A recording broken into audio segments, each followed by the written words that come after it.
सी हमारे सबके लिए कुछ ना कुछ ट्रिगर्स होती हैं जी। जैसे हमने देखा ना कि कोई ना कोई मैसेज हमने पिक किया है, जैसे ही वो मैसेज से रिलेटेड कोई बात होती है तो वो हमारे लिए एक ट्रिगर का काम करती है। राइट। राइट, तो हम ना चाहते भी जैसे ही वो trigger, it could be in form of any जैसे किसी ने कुछ कह दिया, वो उस मैसेज को कॉन्ट्रडिक्ट, जैसे मुझे अगर बचपन में ये मैसेज मिल गया that I am not good enough और I am not powerful enough, अब क्या हो गया, मैं बड़े होते मैं ये इमेज क्रिएट करने की कोशिश कर रही हूँ कि नहीं मैं तो बहुत स्ट्रांग हूँ। राइट। अब वो करते हुए जहाँ पे, क्योंकि it's an ego, right right. Originally the soul is powerful, originally the soul is peaceful, लेकिन हम क्या कर रहे हैं, उसको प्रोजेक्ट करने की कोशिश कर रहे हैं ना false way, by proving that I am more powerful by being aggressive. Now that's an ego.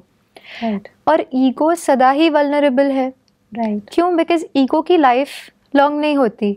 जो बीइंग है, बीइंग की जो ओरिजिनल क्वालिटीज हैं वो सदा ही है।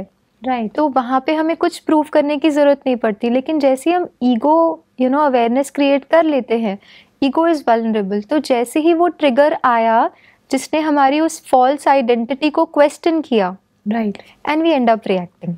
सो true, this is so beautiful. और एकदम आपने एकदम सही तरीके से बात को बताया। इसी में हमारा जो मन में जब हमारे थॉट्स आते हैं जो शायद हमारे लिए फ्रेंडली नहीं है, खुद के लिए सही नहीं है जी, तो वो थॉट्स हमें बहुत ही अनकंफर्टेबल फील कराते हैं। हाँ जी, और ऐसा नहीं है कि हम चाह कर जानबूझ कर ये कर रहे हैं। react तो करते ये हैं। थॉट्स एक्चुअली कहाँ से आते हैं? Where do they come from? जी, see, thoughts actually come basis the experiences that we've very strongly picked up. Okay. Message आया, वो मैसेज तो एक आउटर जस्ट एक मैसेज था। जी। उसको हमने अपने बिलीफ सिस्टम का हिस्सा तब बनाया जब हमने उसको बहुत स्ट्रांगली एक्सपीरियंस किया। Right. So any new belief system can be created only by having a very powerful experience about that new belief system. Right. तो ये दोनों ही तरीके से काम करता है, whether it is a positive belief system या अपने लिए हम कोई डिसएम्पावरिंग बिलीफ सिस्टम क्रिएट कर लेते हैं। Right. एक है जो बिलीफ सिस्टम्स हमें एम्पावर कर रही हैं, एक है जो बिलीफ सिस्टम्स हमें डिसएम्पावर कर रही हैं। राइट। जैसे if I have to share my own experience with you, I had Please. Always been great at sports, dance, all of that. जी। At one point in time I met with an accident and I had to stop everything. मैं अपना जो जो मैंने pursue किया था, जितना मैंने सीखा था, कुछ समय के लिए मुझे पूरी तरह से वो बंद करना पड़ा। ओके। उसके बाद ये हुआ when I got back to it, जब मैंने फिर से खेलना और सारी वो एक्स्ट्रा करिकुलर एक्टिविटीज शुरू करी, बिकॉज मैंने बहुत समय से प्रैक्टिस नहीं करी थी। So what started happening is I wasn't able to do that great. जी। अब उस एज में हमें ये नहीं पता होता कि it's okay, you have to practice somewhere. मैं अपने को, because at one point in time you are like a star, right. और एक समय आ जाता है जहाँ पे आप बेसिक भी नहीं क्वालिफाई कर पा रहे हो। Right. And that really hit my self esteem big time. Okay. जहाँ पे मैंने अपने आप को, बिकॉज वही चीज़ थी जो मैंने सोचा आई एम गुड एट। Yeah. अब ये हुआ कि वही चीज़ जो है वो कहीं ना कहीं it was falling apart. Now it started affecting my self esteem. I grew up with that very low self esteem. Okay. क्योंकि एक एक्सपीरियंस जो मैंने पिकअप कर लिया that now I am not able to do, I am not good enough. अब वो एक जो बिलीफ सिस्टम उन एक्सपीरियंसेस में जहाँ पे आई फेल्ड, अब वो फेल होने का एक रिजल्ट तो ये था कि मैंने स्पोर्ट्स को परस्यू करना छोड़ दिया, which was my passion, which is still my passion. If I have to play, I would love to play even today, लेकिन मैंने वो नहीं किया। Second, I develop to be a very low self esteem person. Okay. But I never wanted the world to know that I am low on self-esteem. So what I ended up doing is I started reacting in a way which is very, very aggressive to the world around. अच्छा. Ab when I started my spiritual journey, it's a complete new world. Where you are working on yourself. So what I started doing is I started working on that reaction part. जो aggression है उस पे मैंने काम करना शुरू किया. नहीं, I don't want to get angry. I want to be calm, peaceful. कभी काम करता भी था, कभी नहीं भी करता है. Right. And most of the times, similar kind of situations में I ended up behaving in the same way. Okay. So then I did some really deep reflection with myself, जहाँ पे I realized कि वो aggression is a form of me to hide from the world the low self-esteem that I have. Okay. That you can't tell me I'm not good enough.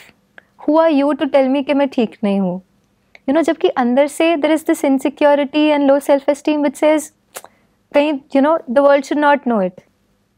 Sister, यहीं पे दो बातें आप कह रहे हैं। एक तरफ आप कह रहे हैं कि आपको खुद को पता था कि I am not good enough, और दूसरी तरफ आप ये भी नहीं चाहते थे कि दूसरों को पता चले I am not good enough. And the most important third aspect that I would like to add to this is sister, हम इनिशियली अवेयर भी नहीं होते कि हम ऐसा रिएक्ट इसलिए कर रहे हैं because we are low on self esteem. Exactly.